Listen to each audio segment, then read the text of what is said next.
And this is a new video. The second part, my mom has already been in the room. So this is a sort of room tour now. So let's start here. This is the bedroom. This is the bedroom for two people. There's some paintings on the wall. And there's also a TV, very big TV. And there's a view of another building from here. Over here there's a single bed with some cups and glasses for drinking water, tea and coffee. These are some drawers to put clothes, cupboard. There's a locker, an iron and stuff like that here. Hangers. The washroom is. And here is the washroom. This says a drawing of some birds. There's a toilet there. And there'll be bath.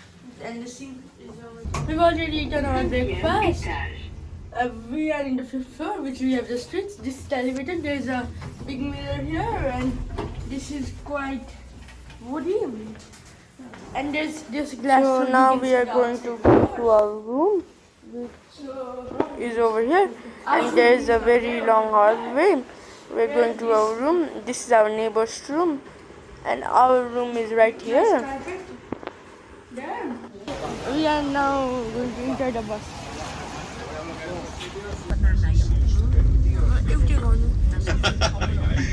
There we go. There we go. Okay, so I really, yeah, I know. Okay. Lovely. So as we go around, you see that originally there was so much more space for cars. And if you look on the left, on the right, sorry, you can see the Champs-Élysées. We'll be going down the Champs-Élysées in a little bit, so don't worry, huh? We'll be back there. But originally, this used to be a very large roundabout, which gave ample space for cars. And now it's a little bit complicated, even though, thank goodness, it's early Sunday morning. Look at the beautiful sculpted groups that we have over here, huh? Two of them showing resistance and peace under the Napoleon era. And over on the other side, you're going to have Napoleon being crowned by the Graces. A most allegorical monument. This was commissioned by Napoleon right after the victory of the Battle of Austerlitz. The Battle of Austerlitz, which was his greatest military victory. And the other group with the warrior carrying that naked child into the heat of battle, well, that's the Marseillaise. It's our national anthem. So it's a very important monument because it really starts to determine what will later be known as Frenchness or the French identity. Going down this main avenue, this is the Champs-Élysées. This is where you're going to find, look at this, you got Cartier, you got Montblanc, you got a little bit of everything. We're coming up on Louis Vuitton in just a little bit. It's a lovely thing to have all of these wonderful stores that very few people can actually afford. But that really tells you that our primary industry is an industry that is oriented. One of the few English-speaking churches we have throughout Paris. So if you are in need of a Christian service in English, then know that there are options available to you.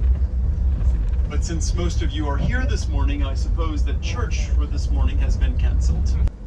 This is Alma Square, so underneath the square is the underpass where Princess Diana would have had her terrible accident. And it's crazy because if you look at the square from above, you really can't tell that anything is different, anything is strange. But the top of that, and as you can see, we have very low hanging clouds. You can't even see the tip of the Eiffel Tower as it is covered by the clouds. On the right hand side is the Orthodox Church of Paris. So it's directly linked to the Russian embassy, which is why you can't really access it today because of the war that Russia is currently engaged in with Ukraine. On the left-hand side is the entryway to the sewers of Paris. So there is a network of sewers that can be visited. It's a very interesting experience. And And if you've never seen Ratatouille live, then that's, I suppose, it's the best place to go. Lovely. So, look on the left-hand side. Sorry about right and left, huh? I'm dyslexic, huh? Look on the left-hand side, the real left. You can see the pier where the bateau mouche are basically stationed. So you might, I think, are you doing the river cruise on Monday? Oh, that's lovely. The river cruise is really a fantastic experience. And we have a lot of things that are a little bit blocked off. In the distance over on the left, you can see the second tallest tower in Paris is the Montparnasse Tower. It has a wonderful restaurant at the very top. And over on the left is the most beautiful bridge in all of Paris. And guess what? We're gonna go on that bridge. And from that bridge, you'll have a very beautiful view, both on the left of the Trocadero and the Eiffel Tower.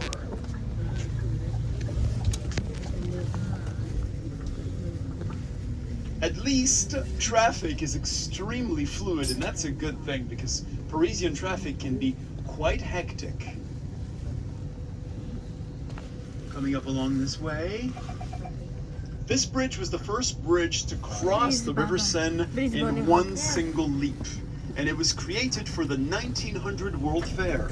World fairs were very important universal exhibitions where cities would show off their latest technological and industrial and artistic prowess.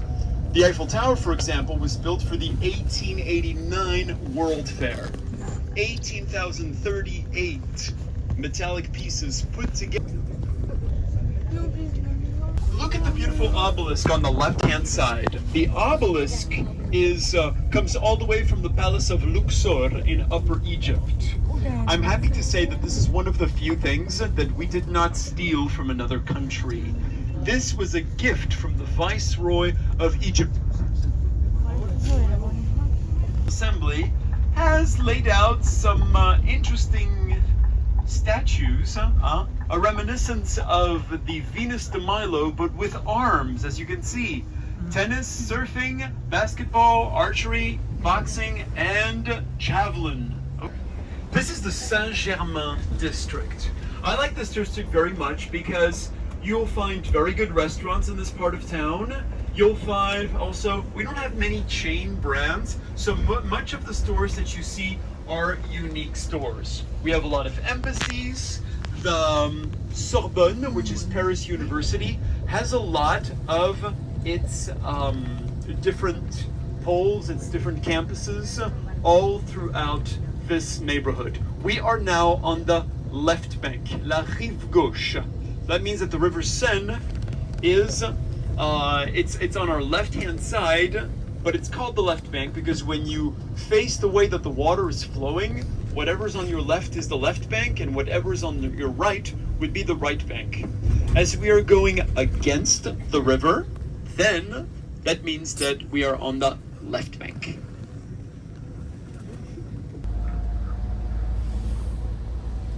Making our way down this particular avenue, this is Saint-Germain Boulevard. Saint-Germain Boulevard is the main artery which flows from west to east. That is how best to get around in this particular neighborhood. Now, once again, if you look on the main streets,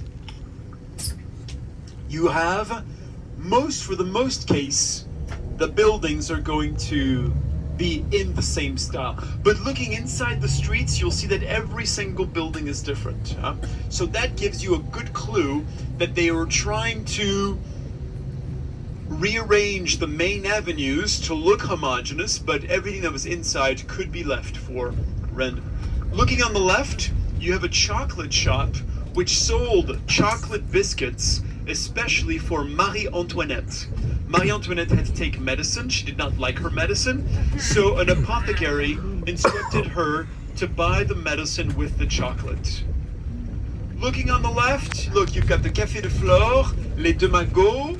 This church here on the left-hand side is the oldest church in Paris. It is the Saint-Germain-des-Prés Church. The oldest parts date all the way back to the 11th century. We can. Ahead of us is the Senate. We saw the National Assembly, the lower house of Congress. This is the Senate, the upper house of Congress. Here, this is the Sorbonne. This is the Alma. I'm going to show you a church, which was only a church for a very short time, an extremely short time. Only about a year before the French Revolution changed the function of that church and transformed it into a mausoleum. Mausoleum being a place where you can see famous women and famous men of Parisian history. It is called the Pantheon, and this is the Pantheon with its famous inscription on the facade: Aux grands hommes, la patrie reconnaissante. To the great men, a grateful nation. I'm going to show you the most prestigious high school in all of Paris. This particular high school, known as Henry IV High School, you can only get in if you have very good grades or if you have a very good last name. 90% of the students have, what do you think? A good last name, exactly. It seems that things don't change, even in other countries, huh? It's always the same. Look on the right, this beautiful church is from the Renaissance. It is the Saint-Étienne-du-Mont Church. Very beautiful. You know that Notre Dame, a building from the from the second half of the 12th century, was damaged by a fire in 2019. That's why you're seeing so many cranes, because we are well underway to restoring that building. So it's a complicated thing. Left, you can see the Orsay and the Louvre Museum. And we're going to turn right.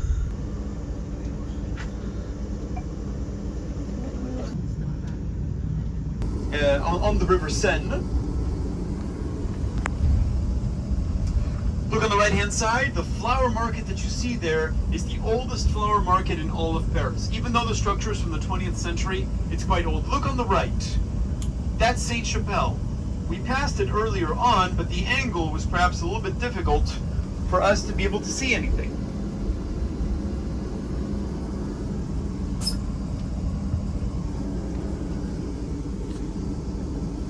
Portals in the entryway, the line of kings from the Old Testament, from Judah. Then, of course, the central rose window, two statues, and, of course, the two bell towers. The bells were very important elements in the Middle Ages because before public clocks, they were the ones that told time. 35,000 works of art on display, over 200,000 works contained there in total. To visit the entire Louvre, you would need 3 months. And here we are. We've gone all the way around, as you can see, and we are now back on Concord Bridge. There's the National Assembly again on the left. If you didn't see all of those wonderful different Venuses de Milo, truly an interesting thing to be sure.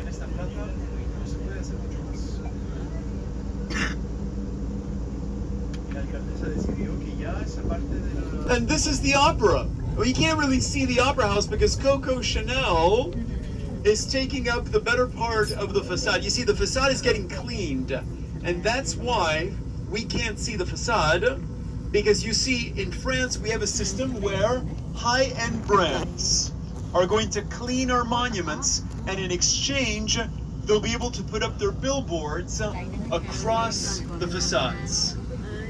So it's a win-win situation for everybody. Now we're here in Montmartre. We're about to get our tickets to get to the top through the cable car. So we're just waiting here for our tickets to come. There's the cable car. We have gotten into the cable car. Now we're going to go up to Montmartre. Cable. So this is Montmartre. We've reached Montmartre cable car. It starts over there, and this is the view of Paris. Not all of Paris, but in the past we would be able to see all of Paris. And there is an amazing view, but it is quite cloudy outside now.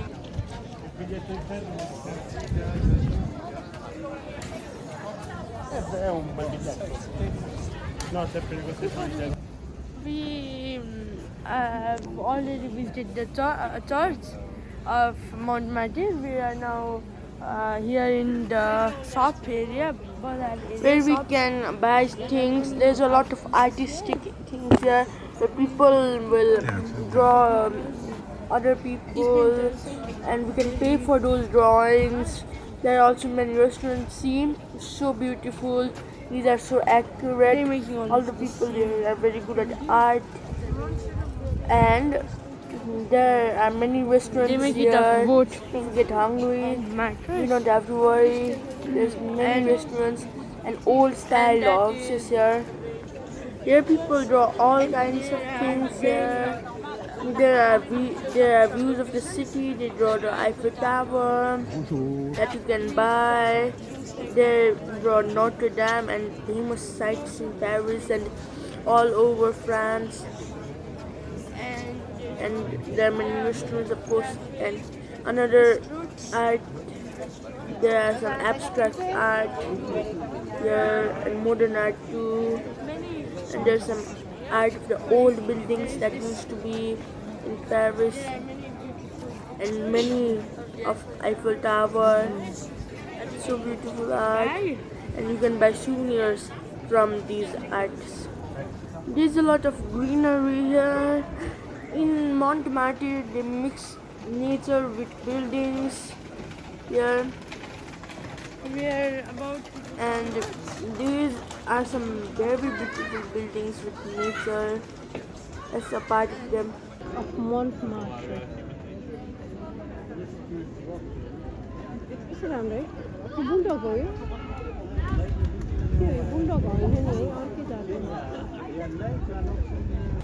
We are now here from Montmartre, and from Montmartre, of them, we've come down here. Not like this, but the architecture, the houses that you can find here are pretty expensive.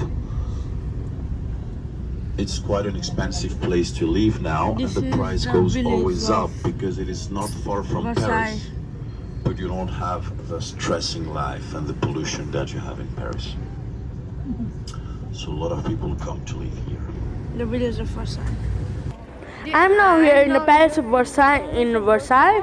This was the palace of King Louis XIII and XIV, and then after them it was abandoned until Napoleon came and he made it his summer holiday spot, and after him it was abandoned again, and then it was restored as a tourist spot by Paris.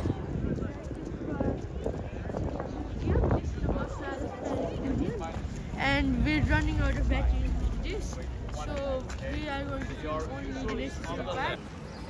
So now we're in the garden part of the palace. And in the garden part there's some fountains and that's all for this episode. Bye bye for now.